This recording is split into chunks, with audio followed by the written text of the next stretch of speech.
마태복음을 통해 만나는 하나님 나라 이야기, 특별히 그 중에서 비유로 경험하는 하나님 나라에 대한 이야기 두 번째 시간으로 함께 들어가려고 합니다.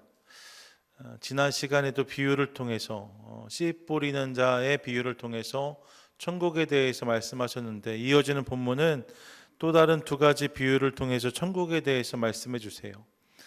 밭에 감추인 보화와 값진 진주의 비유가 그것인데, 오늘 두 가지 비유를 함께 살피면서 천국에 대해 생각해 보고 싶습니다. 먼저 밭에 감추인 보화에 대해서 함께 생각해 보시지요. 세들리지 호와드라고 혹시 들어보셨는지 모르겠어요. 숨겨진 귀중품이란 의미인데, 세들리지의 숨겨진 귀중품 이렇게 적을 수 있을 텐데, 2014년 한 10년 조금 더 됐습니다. 2014년 2월에 캘리포니아 북부의 나파밸리나 소살리토 정도가 되지 않을까 싶은데, 한 마을에서요, 한 부부가 개를 데리고 산책을 하다가, 큰 저택들이 많은 동네니까요, 이 뒤뜰을 거닐던 중에 갑자기 땅 속에 이렇게 묻혀 있는 깡통의 부분을 발견합니다. 깡통이 이렇게 흙에 묻혀 있는데 부분이 튀어나온 것을 본 거죠. 왜 깡통이 여기 있나 하고 이렇게 남편이 달려가서 깡통을 흔들어서 들어 올렸는데, 보니까 녹슨 캔이었어요. 근데 그 캔 안에 금화가 있는 게 보인 거죠. 깜짝 놀라서 막대기를 이용해서 주변 땅을 파기 시작합니다. 그리고 결국 여기에서 8개의 깡통을 확인하고 금화를 1427개나 확인하게 되었어요. 금화가 들어있는 깡통들, 깜짝 놀라서 이 금화를 인근 화폐상에 가져갔고, 전문가를 통해 이 금화들이 1800년대 중반이나 후반에 발행된 것이라는 평가와 함께 아주 희귀한 것이란 이야기를 듣습니다. 그리고 마켓에 경매에 내놓았는데, 그렇게 평가된 이 금화의 가치가 얼마 정도인가, 얼마쯤 됐을까요? 1000만 불 이상이 되었다라는 기사를 보았습니다. 10년 전의 일인데 기억하는 분이 안 계신 것 같아요. 그 당시엔 아주 되게 선풍적이었다고, 그래서 이 부부는 이 돈을 지역사회의 어려운 이웃들 위해서 사용하겠다라고 발표했고, 한동안 인근 지역에 뒷마당을 파보는 일들이 연이어 이어졌다는 기사를 읽었습니다.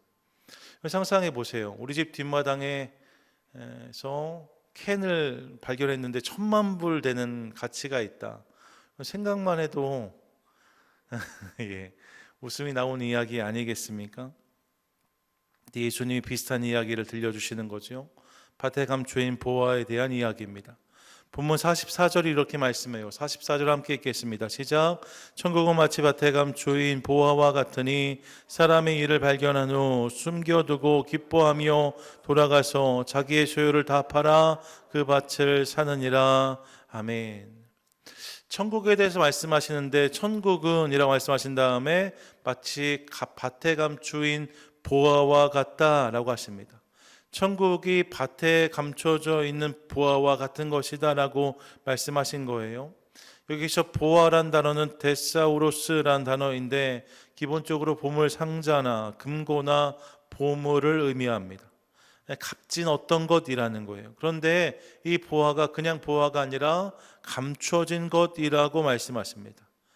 감춰진이란 단어가 헬라어로 클립토라고 되어져 있는데, 은밀히 숨겨진 혹은 드러나지 않은 이라는 의미를 가지고 있어요. 그러니까 은밀하게 숨겨져 있는 보화 혹은 드러나지 않도록 묻혀 있는 보화, 이게 천국과 같다라고 말씀하고 계신 거죠. 실제로 당시에는요, 은행처럼 안전하게 돈을 맡아줄 곳이 많지 않았기 때문에 밭에 보화를 감추는 일들이 종종 있었다라고 알려집니다. 그렇게 생각해 보니까 달란트 비유에서도 한 달란트 받은 종이 그 달란트를 어디다 숨겨 놓아요? 땅에 묻잖아요. 땅에 묻잖아요. 근데 여러분, 한 달란트가 제가 여러 번 말씀드렸습니다. 가치가 어느 정도라고요? 60만 불 정도 된다고 말씀을 드렸어요. 그러니까 한 달란트가 6천 데나리온인데 1 데나리온이 하루에 1당 정도 되니까, 그냥 아주 적게 해서 1당을 100불로 잡으면 60만 불 되는 거죠. 1당이 200불이면 120만 불인 거예요. 어마어마하게 큰 가치라고 할 수 있습니다. 여러분, 집에 6억을 60만 불을 현금으로 가지고 있다고 생각해 보세요. 불안에 잠이 오겠습니까? 그럴 수 없는 거잖아요. 그래서 이 한 달란트 받은 종이 그것을 땅에 파묻어 두었다, 숨겨 두었다라고 말하고 있는 거죠. 실제 그런 일들이 있었다는 거예요. 이 보화를 이렇게 감추어진 보화, 그렇게 감추어진 보화가 천국과 같다는 거죠. 그런데 어느 날 이 보화를 누군가 발견했다라고 말씀합니다. 그리고 그가 어떻게 반응하는가? 기뻐하며 돌아가서라고 말해요. 여기서 기쁨이 카이라이라는 단어죠. 히브리어로는 카라라고 하고 헬라어에서 카이라이라고 적혀져 있는데 단순히 즐거운 게 아닙니다. 넘치는 기쁨, 터져 나오는 환희, 카이라이라는 단어의 정의입니다. 그 보화를 발견하고 감출 수 없는 기쁨이 있었다는 거예요. 억누를 수 없는 환희가 있었다는 거예요. 그렇게 돌아가서 자신의 모든 소유를 팔아 그 밭을 샀다라고 예수님 말씀하세요. 천국을 발견한 이의 반응이 이와 같은 것이었다. 그리고 이어지는 본문 45절 46절은 또한 이렇게 말씀하는데 같이 한번 읽습니다. 시작. 또 천국은 마치 좋은 진주를 구하는 장사와 같으니 극히 값진 진주 하나를 발견하매 가서 자기의 소유를 다 팔아 그 진주를 사느니라. 아멘. 비슷해 보이는데 조금 다른 이야기입니다. 여러분, 앞서 밭에 감추인 보화를 발견한 사건은 우연의 결과라고 할 수 있어요. 우연히 밭을 일구다가 혹은 우연히 밭을 들어갔다가 발견한 보화가 있었다는 거죠. 밭에서 일을 하다가 우연히 보화를 발견하게 된 거예요. 그런데 이 45절 46절의 이야기는 결이 좀 다릅니다. 이것은 우연의 결과가 아니에요. 의도적 추구라고 할 수 있습니다. 진주를 구하는 사람이 정말로 좋은 진주를 찾아 나섰다는 거예요. 정말로 값진 진주를 찾기 원했다는 거죠. 그리고 결국 그가 그런 값진 진주를 발견했다라고, 최상급의 진주를 발견했다라고 말씀합니다.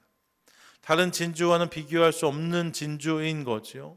요즘 말로 하면 대체 불가라고 할 것입니다. 이게 one of them이 아니라 only one이에요. 세상에 어디에도 없는 진주를 발견했다는 거예요. 그 결과 그 역시 돌아가서 모든 소유를 팔아 그 진주를 샀다라고 말씀하고 있습니다. 이 두 가지 비유의 말씀이 다 천국에 대한 것이다라고 말씀하시는데, 그러면 이 비유를 통해서 우리가 알 수 있는 것은 무엇일까? 크게 두 가지를 생각해 보고 싶은데, 먼저 여러분, 우리는 이 비유들을 통해서 천국의 가치를 확인합니다. 천국의 밸류가 어느 정도인가? 여러분, 천국의 가치가 이 정도랍니다. 천국은 세상에서 우리가 흔히 경험하거나 만날 수 있는 가치가 아니다라고 말씀하고 계세요. 너무나 귀하고 값진 것이라고 하십니다. 예, 하나님 나라엔 영원한 기쁨이 있죠. 영원한 생명도 있습니다. 찬양이 끊어지지 않는 나라가 그 나라이고, 하나님의 영광이 가득하며 그분의 뜻이 온전히 이루어지는 나라, 그 나라가 하나님 나라, 천국입니다. 그렇게 그 나라는 보화보다 귀하고 진주보다 값진 나라라고 할 수 있어요. 요한계시록을 보시면 하나님 나라를 이렇게 묘사하죠. 마지막 때에 경험할 하나님 나라. 여러분, 본문을 한번 상상해 보시면서 읽어보세요. 계시록 7장 9절부터 10절까지인데 같이 읽습니다. 시작. 이 이후에 내가 보니 각 나라와 족속과 백성과 방언에서 아무도 능히 셀 수 없는 큰 무리가 나와 흰 옷을 입고 손에 종려가지를 들고 보좌 앞과 어린 양 앞에 서서 큰 소리로 외쳐 이르되 구원하심이 보좌에 앉으신 우리 하나님과 어린 양에게 있도다 하니. 아멘. 이거 상상해 보세요. 셀 수 없는 많은 무리가 흰 옷을 입고 나와서 보좌 위의 어린 양 앞에서 찬양하면서 구원하심이 보좌에 앉으신 우리 하나님과 어린 양에게 있도다 끊임없이 외치고 있는 모습을 말입니다. 이게 천국의 모습이라는 거예요. 또 계시록 21장 2절부터 4절까지 보시면 신천지죠. 새로운 땅, 새로운 하늘에 대한 말씀이 이어지는데 같이 한번 읽습니다. 시작. 또 내가 보매 거룩한 성 새 예루살렘이 하나님께로부터 하늘에서 내려오니 그 준비한 것이 신부가 남편을 위하여 단장한 것 같더라. 내가 들으니 보좌에서 큰 음성이 나서 이르되 보라, 하나님의 장막이 사람들과 함께 있음에 하나님이 그들과 함께 계시리니 그들은 하나님의 백성이 되고 하나님은 친히 그들과 함께 계셔서 모든 눈물을 그 눈에 닦아주시니 다시는 사망이 없고 애통하는 것이나 곡하는 것이나 아픈 것이 다시 있지 아니하리니 처음 것들이 다 지나갔음이러라. 아멘. 새 예루살렘이 임하는데 그 예루살렘은 그 자체로도 아름답지만 그 안에는 더 이상 사망이 없고 애통도 없고 곡하는 것도 없고 아픈 것도 없다라고 말씀하고 있습니다. 위로와 평강이 충만한 나라, 모든 어둠은 거치고 빛으로 충만한 나라, 그 나라가 하나님 나라라는 거예요. 이 세상에서 결단코 경험할 수 없는 나라 뿐만 아니라 예수님은 당신을 통해 이 땅에 임하기 시작한 하나님 나라의 모습을 이렇게 말씀하세요. 마태복음 11장 4절과 5절인데 같이 한번 읽습니다. 예수께 대답하여 이르시되 너희가 가서 듣고 보는 것을 요한에게 알리되 맹인이 보며 못 걷는 사람이 걸으며 나병 환자가 깨끗함을 받으며 못 듣는 자가 들으며 죽은 자가 살아나며 가난한 자에게 복음이 전파된다 하라. 아멘. 여러분, 곳곳에서 이런 역사가 일어난다라고 말씀하고 있습니다. 예수님을 통해서 이 땅 가운데 하나님 나라가 임하기 시작하면서 그 나라의 그림자를 경험한 이들, 그 나라의 흔적을 경험한 이들의 삶 가운데 이런 회복, 이런 은혜가 임했다라고 말씀하고 있는 거예요. 얼마나 귀한 고백입니까? 이것이 하나님 나라의 모습이라는 거죠. 회복, 기쁨, 은혜, 능력이 충만한 나라 말입니다. 그만큼 천국이 귀하다는 거예요. 하나님의 능력으로 그분의 역사로 가득한 나라가 하나님 나라입니다. 우리가 이 땅에 간절히 소망하는 일들, 그 일들이 이루어지는 나라, 우리 이 땅에서 간절히 기도했던 것들이 실현되는 나라, 하나님으로 충만하고 하나님으로 만족한 나라가 그 나라라고 성경은 말씀하고 있습니다. 내가 소망하는 아버지 나라, 그 나라가 하나님 나라인 거죠. 예수 천당 불신 지옥이라고 외치는 이들이 지금도 있죠. 예, 여러분 길거리에 지금도 있습니다. 근데 여러분 이 외침을 우리는 결코 심상히 여길 수 없습니다. 예수 천당 불신 지옥, 천국은 우리의 생각보다 훨씬 크고 놀라운 것입니다. 그냥 듣고 흘려보낼 수 없는 거예요. 예수 천당, 예수를 통해 천국을 경험할 수 있다는 이 고백 말입니다. 얼마나 놀라운 외침인지 모릅니다. 그래서 C.S. 루이스는 하나님을 몰랐던 시절 자신을 기쁨을 찾는 방랑자였다라고 말한 다음에 예수님을 경험하기 전에 자신의 삶이 기쁨을 찾는 방랑자였다는 거예요. 이후에 예수 그리스도를 통해 진리를 경험함으로 마침내 뜻밖의 기쁨을 surprised by joy, 예, 하나님께서 주시는 놀라운 기쁨을 경험했다라고 고백하고 있습니다. 기쁨을 찾기 위해 방황하는 인생을 살았는데 그분을 만남으로 그 나라를 경험함으로 내 삶 가운데 기쁨이 충만했다라고 전하고 있는 거예요. 천국의 가치는 그런 것입니다. 천국은 세상에서 맛볼 수 없는 큰 기쁨의 이유이고 큰 기쁨의 제목입니다. 그 나라의 밸류가 그런 것이래요. 그러므로 사랑하는 여러분, 그 나라를 우리 가운데 주신다 주님 말씀하셨기에 그 나라를 소망하고 바라는 저와 여러분 우리 모두가 될 수 있기를 간절히 소망합니다. 소망합니다. 아멘. 예, 여러분 천국이 그런 가치가 있다는 거예요. 놀라운 나라, 보호와 진주 하나님 나라랍니다. 둘째로 그런 까닭에 그 나라를 발견한 이들의 삶에는 변화가 일어난다라고 오늘 성경은 또한 말씀하고 있어요. 여러분 본문을 보세요. 밭에 감추인 보화를 찾은 이, 또 값진 진주를 발견한 이의 공통된 반응이 있습니다. 과정은 달랐어요. 어떤 사람은 우연히 보화를 발견했고 어떤 이는 간절히 찾다가 진주를 발견한 것입니다. 과정은 달랐지만 반응은 똑같습니다. 저들 어떻게 반응했는가? 그들이 자신의 모든 소유를 팔아 그것을 소유하게 되었다라고 성경은 말씀하고 있어요. 잘 보세요. 여러분 누가 이를 강요한 것이 아닙니다. 다 팔아서 가져오면 줄게라고 말하지 않았어요. 하지만 이를 발견한 이들에게 자연스럽게 이어진 반응은 이런 것이었다라고 성경이 말씀하고 있는 거죠. 그것을 발견함으로 지금까지 내가 소유했던 모든 것이 다 아무것도 아닌 것처럼 느껴지게 되었다라고 말씀하고 있는 거예요. 한 가지 여러분 오해하지 마시기를 바라요. 그것은 이것이 자신의 모든 소유를 팔아야만 그 보화를 소유할 수 있다는 말씀은 아닙니다. 여러분, 천국은 어떤 이단 사이비가 주장하는 것처럼 내 소유를 다 갖다 바쳐야만 주어진 나라가 아닙니다. 집 문서, 땅 문서 다 갖다 바쳐야지 간신히 들어갈 수 있는 나라가 천국이 아니에요. 천국은 뭘로 갑니까?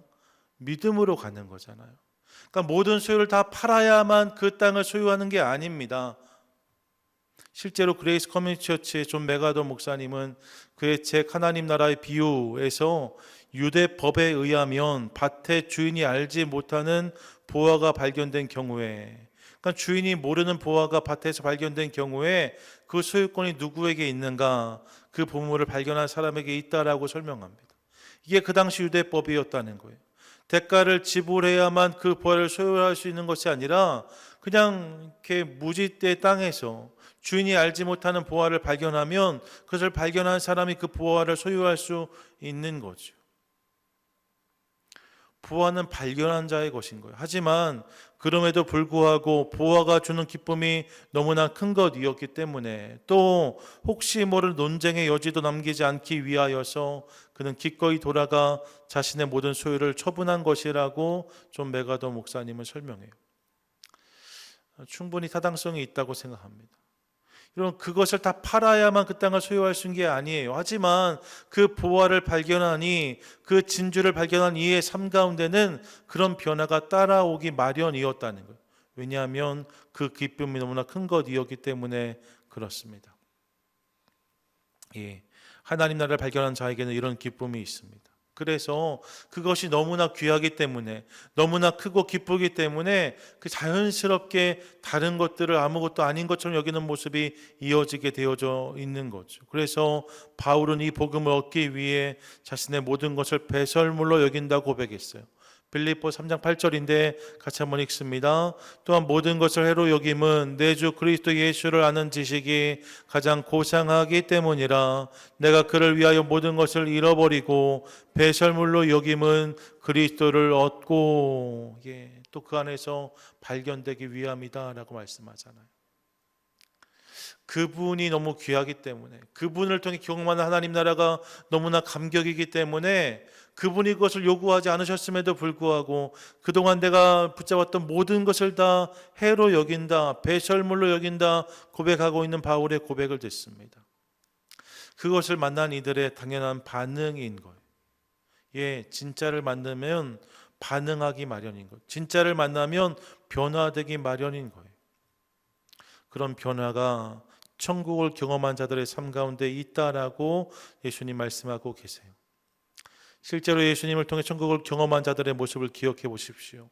그들 중 어떤 이들은 배와 그물을 내려놓고 예수를 따랐습니다. 또 어떤 이들은 기꺼이 자신의 소유를 팔아 다른 이들에게 나누어 주었습니다. 또 어떤 이들은 예수님이 병을 고쳐주시고 아무에게도 알리지 말라고 말씀하셨거든요. 그런데 그렇게 천국의 끝자락을 경험한 이들은 도저히 참을 수가 없어서 마을로 돌아가 예수님을 자랑하는 삶을 살아내는 것을 우리가 확인하게 되어집니다. 절대로 말하지 말라고 하셨어요. 하지만 멈출 수 없는 거예요. 왜요? 내가 천국을 경험했기 때문에, 그분의 은혜를 경험했기 때문에 예수를 자랑하는 인생을 살아갔다라고 말씀하고 있는 거죠. 또 어떤 이들은 온갖 핍박과 박해에도 중단하지 않고 멈추지 않고 땅끝까지 가서 복음을 전했다라고 성경은 말씀하고 있습니다. 이 모든 일들의 원인에 무엇이 있습니까? 하나님 나라가 있는 거예요. 그들이 천국을 경험했기 때문에, 그들이 하나님의 나라를 사모했기 때문에 그런 그들의 삶 가운데 이런 변화와 이런 결단이 있었다라고 성경이 말씀하고 있는 거죠. 여러분, 천국을 맛본 자들에게는 변화가 일어납니다. 세상이 줄 수 없는 기쁨과 감격을 경험했기 때문에 일어나는 변화이고, 그것이 얼마나 귀한 것인지를 알기 때문에 드러나는 결단이라고 할 수 있습니다. 그런 맥락에 저는 저와 여러분 우리 삶에도 이런 변화와 이런 결단이 있게 되기를 간절히 소망합니다. 하나님 나라를 내가 경험했기 때문에, 그날을 맛보았기 때문에 내 삶 가운데 일어난 변화, 내 삶 가운데 따라오는 결단이 있어야 된다는 거예요. 그런 은혜를 날마다 맛보고 경험하는 저와 여러분 우리 모두가 되시기를 축복합니다. 아멘. 오늘 예수님은 천국을 비유로 말씀하시면서 이 두 가지를 보여주세요. 하나는 그 나라를 만난 이들에게는 기쁨이 있었다. 왜요? 천국이 그런 가치이기 때문에 말입니다. 또 한 가지는 그 기쁨이 너무 큰 것이기 때문에 이어서 변화가 있었다라고 말씀. 그 기쁨이 너무나 크기 때문에 다른 것과는 비교할 수 없기 때문에 이제 이전에 내가 즐기던 모든 것을 내려놓고 기꺼이 그분께 반응하는, 그분께 내어드리는 인생을 살아갔다라고 말씀하고 있는 거죠. 사랑하는 여러분, 우리 삶 가운데 이 두 가지가 있나 이 밤 우리 함께 질문해 보고 싶습니다. 나에게 그런 기쁨이 있는가? 나에게 그런 변화가 있는가? 전 저와 여러분 우리 모두가 진정으로 하나님 나라 천국을 맛보고 경험하는 것을 통하여서 세상이 알 수 없는 기쁨을 경험하고 세상이 이해할 수 없는 변화를 보이는 그런 인생을 할 수 있기를 간절히 소망합니다. 아멘. 이 천국 복음의 귀함을 알고 이 복음을 다른 민족에게도 들려주기 원했던 젊은 선교사 중 한 사람 짐 엘리엇, 그의 고백은 언제나 우리에게 울림이 됩니다. 몇 번이나 들어도 언제나 울림이 뭐라고 말합니까? 영원한 것을 얻기 위해 영원하지 않은 것을 버리는 것은 결코 어리석은 선택이 아니다라고 말합니다. 영원한 것을 얻기 위해 영원하지 않은 것을 버리는 것은 결코 어리석은 것이 아니라는 거예요. 영원한 것을 얻었기 때문에 영원하지 않은 것에 반응하지 않는 것은 너무나 당연한 모습이라는 거죠. 사랑하는 여러분, 오늘 이 밤 주님께서 우리 가운데 이 모습, 이 은혜를 부어주기 원하십니다. 바라기는 우리가 그런 천국 백성이기 때문에, 그런 은혜를 경험했기 때문에 이전과 다른 삶을 살아내는 우리 모두가 될 수 있기를 소망하고, 그 모든 과정 가운데 기쁨과 감격이 있으므로 날마다 내 모든 소유를 팔아 기꺼이 주님께서 허락하신 보화와 진주를 사고 경험하는 저와 여러분 우리 모두가 되시기를 주님의 이름으로 간절히 축원드립니다. 아멘.